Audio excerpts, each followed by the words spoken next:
Putin, of course, has been speaking out today, making a not-so-subtle reference to the use of nuclear bombs in the war in Ukraine. The Russian president has ordered a partial mobilisation of troops after his army was driven back in eastern Ukraine. Now, some are warning that the West should beware. This is not a bluff, and those who try to blackmail us with nuclear weapons should know that the weather vane can turn and point towards them. Citizens of Russia can be convinced that our territorial independence and freedom will be provided, and I emphasize this one more time, with all means that we have at our disposal. Well, if that's not enough, one of Putin's former advisers gave an interview earlier today saying the following. Putin told us he would be ready to use nuclear weapons against Western countries, including against Great Britain. Your cities, he says, will be targeted. And GBNews as well spoke to a member of the Ukrainian parliament who said that Western countries needed to stand up to the latest Russian threats. It should be a clear signal from the West that if Putin will even touch the nuclear weaponry, the reaction will be like lightning and immediate and absolutely destructive for Russia. That should be said clearly and openly, that this is something which will never be accepted by the free world. Peter Hitchens, I'm going to come to you first. And I mean, goodness me, where do we even begin today? Lots and lots of commentary. I think it's safe to say lots of mixed reaction to what Putin has said. Some people taking it seriously and saying that we should be afraid of an escalation. Other people saying this is just bluster. And just basically ignore him. And then a third set of people saying, absolutely, stand up to Putin. Where are you on all this? Well, in terms of bluster, before the invasion, I would have been one of those people who said that Putin was actually quite sane and rational and would not do such a thing. And it was an error made by many people, including President Zelensky, who didn't really see that it was likely that he would behave as he did. So I think the time for dismissing any threat that he makes as bluster has gone. It would be very foolish for anybody at all to say this has no significance, it's pure bluff. The use of tactical nuclear weapons it's not the same as the Cuban Missile Crisis, where we were basically talking about an exchange of intercontinental ballistic missiles which would have ended the world as we knew it. It is a huge and terrifying escalation which could lead nobody knows where, but once it's happened, it completely changes the whole context and probably makes the negotiation of any kind of peace even more difficult than it is now. So it would seem to me people should not try to diminish the significance of it, and that I definitely would not do. Lisa, where are you on the significance of what he said today? I think I agree with Peter. Before March, when he invaded Ukraine, I probably would have been in the same camp as Peter, which would say, surely he is too skilled a politician to make such a mistake as sort of invading another country. So I do agree that nothing that is coming from Russia should be dismissed as bluster. But I suppose I'm still holding on to the fact that Putin is still a politician first and foremost, and he's still looking to sort of increase or to take back something that he believes is his, which is part of the Ukraine. I believe like most people that this can only end in two ways: the total destruction of either Russia or Ukraine, or they sit around a table and negotiate. And I think any sort of negotiation at this point would be inevitably Ukraine losing some of its territory. And I don't know whether Ukraine would settle for that or actually the rest of the world would. Peter, the mayor of the capital of Ukraine says he's basically saying all the civilized world must finally understand that evil must be eradicated from the roots and not talk about some illusory peace negotiations. Is it just a fantasy, peace negotiations? No, it isn't a fantasy. It would be perfectly possible for the great powers, if they chose, to bring peace negotiations about.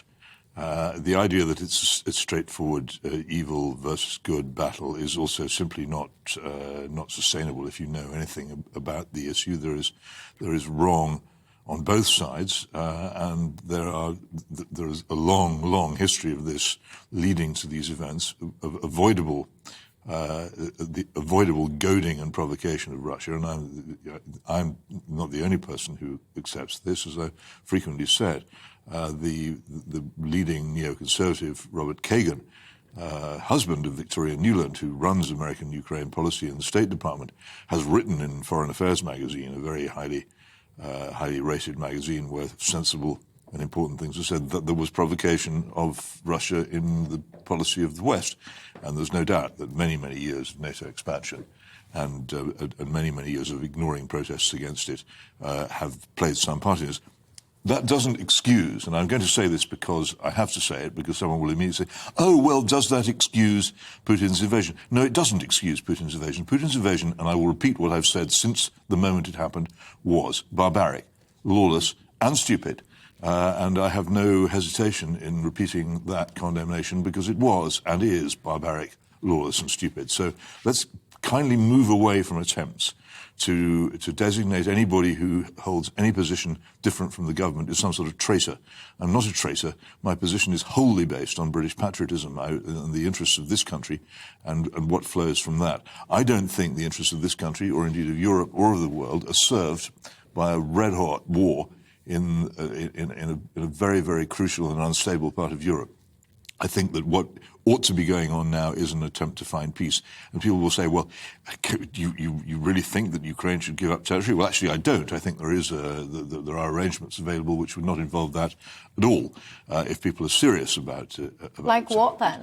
Well, my own preference would be for a return to the 2014 borders and some sort of federal structure of Ukraine which gives language rights and other rights to the many Russian speakers and ethnic Russians in Ukraine whose treatment under the existing Ukrainian government has not been particularly fair, and that treatment has helped to create the separatism and the general discontent, and has also served as a pretext for Russian intervention. I see no reason why Ukraine shouldn't be a more federal country, and it would be better for everybody, in my view, if it were. That wouldn't involve any giving up of territory. In fact, it would involve almost certainly the return of Crimea from Russia to Ukraine as part of a final deal. So actually there is a perfectly good formula by which you could obtain peace without the cession of territory.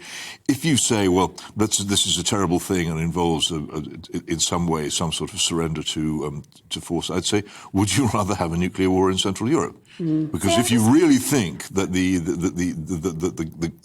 that keeping Ukraine exactly as it was before 2014 without any changes whatsoever is worth a nuclear war in Europe, well, that's your view, but do you really mean that? And I am just going to say, just to echo your point, because it's already started coming in on my inbox, Dewbs, you are the Putin appeaser, sure, says Alan.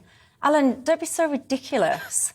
We're in a situation where we have a potential escalation of a war which could jeopardise the safety of people. Goodness only knows. Can I just say something about this accusation of appeasement, which is so constantly levelled? Appeasement is just a rude word which people give to diplomacy they don't like. The most significant piece of appeasement in recent British history is our surrender to the Irish Republican Army in 1998 in Belfast, known as and misrepresented as the Good Friday Agreement. That was appeasement of naked criminal terrorism, and under a strong American pressure to do so. The other sort of appeasement, which is generally popular, is the constant pressure on the state of Israel, for instance, to give land for peace. Land for peace is appeasement. Winston Churchill appeased Joseph Stalin, and so did Franklin Roosevelt, the then American president, hugely at Yalta in 1945. They gave enormous amounts of territory to Joseph Stalin in return, basically, for being left alone in Western Europe. And the appeasement it doesn't get you. And there's one final thing I'm going to say about this. I'm currently reading Max Hastings' excellent book on the Vietnam War. In the early years of that war, when it was still possible for America to keep out of it, Lyndon Johnson actually confided, I think, to his closest aides that he was afraid that if he pulled out of Vietnam in 1965, he would be accused of being an appeaser, of being a new Neville Chamberlain. And if he had only done so, Huge numbers of people who later on became dead in horrible circumstances would have stayed alive. Many, many years of useless and stupid war would have been avoided. This crying out of appeasement, appeasement, Neville Chamberlain, Neville Chamberlain, every time anybody says, actually, sometimes peace is better than war, is so stupid. Always remember, the person who ultimately said that jaw was better than war was Winston Churchill, the man all these warmongers affect to admire. He knew perfectly well what war looked like, and he was in no hurry to have it. And nor is anybody who's ever seen it, honestly. Lisa, you wanted to come in? Yeah, I think however this war is going to affect us, it is definitely deepening. And if that is going to be through rising oil prices or rising food prices or people in this country dying of cold, or people in Germany dying of cold, which is, another arm to this war. I think we do have to take seriously where we are. I agree with Peter on some issues around, it's easy to sort of say, don't give in if it's not on your front door. But I think for most of us now, it is encroaching into our homes. And as winter comes, it's going to further encroach into our homes as well. So the talking up, the constant talking up by all our politicians, Liz Truss at the European Union today, or Sadiq Khan talking about whether London would be ready for a nuclear war, or whether it's Biden sort of talking tough. None of this really is helpful for all of us and the next couple of years that we're facing. Yeah, and I can't stress it enough. I really think this is a topic that requires proper debate, and not just this kind of situation that we find ourselves in now, where there's one view, and if you don't have that view, get out. John, you've just emailed in as well. You're not happy, to put it mildly, I don't think, about the conversation that we're having. You're saying, basically, we're blaming Ukraine for an invasion by an aggressive power intent on empire expansion. Well, nobody has blamed. John, we're doing no such thing. Nobody has blamed Ukraine. In fact, Ukrainians are largely innocent in this matter. This is basically a war between the United States and Russia. And here is another thing. You watch Joe Biden at the United Nations General Assembly talking about how bad it is to invade sovereign nations. Well, indeed it is, but the United States has a long record of doing exactly that. Has he forgotten? If people are going to moralize about this, then they really have to be quite careful about making these condemnations. And our great ally, Saudi Arabia, which is even more despotic and inclined to torturing and killing people than Russia, has of course been engaged in a very bloody intervention in Yemen, which we have supported and armed. People should stop imagining this is some kind of Tolkien fairy tale in which there's only one good side and one totally bad side. Foreign relations are never like that. Even at the best of times, they're never like that. If you talk yourself into these states of mind, and this is the problem with universal suffrage democracies engaging in war, politicians have to work up a great deal of national enthusiasm for war. And then when the war goes badly or turns nasty and they want to bring it to an end, they have a very, very difficult task going back to the people who they've propagandized in this way. So, actually, do you know, it's more complicated than that. You're going to be freezing this winter. Your standard of living is going to go down. Your taxes are going to go up, and all the other things which will happen. And quite possibly, we're going to face physical danger in this country. And by that time, they've ramped up enthusiasm for war so much, it's very, very hard to talk it down. That's why it took so long to end the First World War, which everybody knew within a year of its starting was a complete disaster. Yeah. It went on for 4 years because they couldn't find a way to stop it. I'll tell you as well, Lisa, one of the things that I feel quite uncomfortable about when it comes to this situation is that a part of me does feel that this situation, this war in Ukraine, has been picked up by various politicians and used as a project to further their personal popularity. it's kind of like you had Boris Johnson, things were falling apart domestically here in the UK. Off he goes, swanning off to Ukraine, frequently to be photographed with Zelensky. Hey, look at me. To try and boost his popularity in this country, he got Liz Truss within, I mean, I want to say days, but it feels like hours of her official engagement. The first sentence is out the mouth. It's about Ukraine. And I kind of worry a little bit that this is almost becoming... I'm trying to think the best, politest, politically correct way to word it. The circuses to the bread.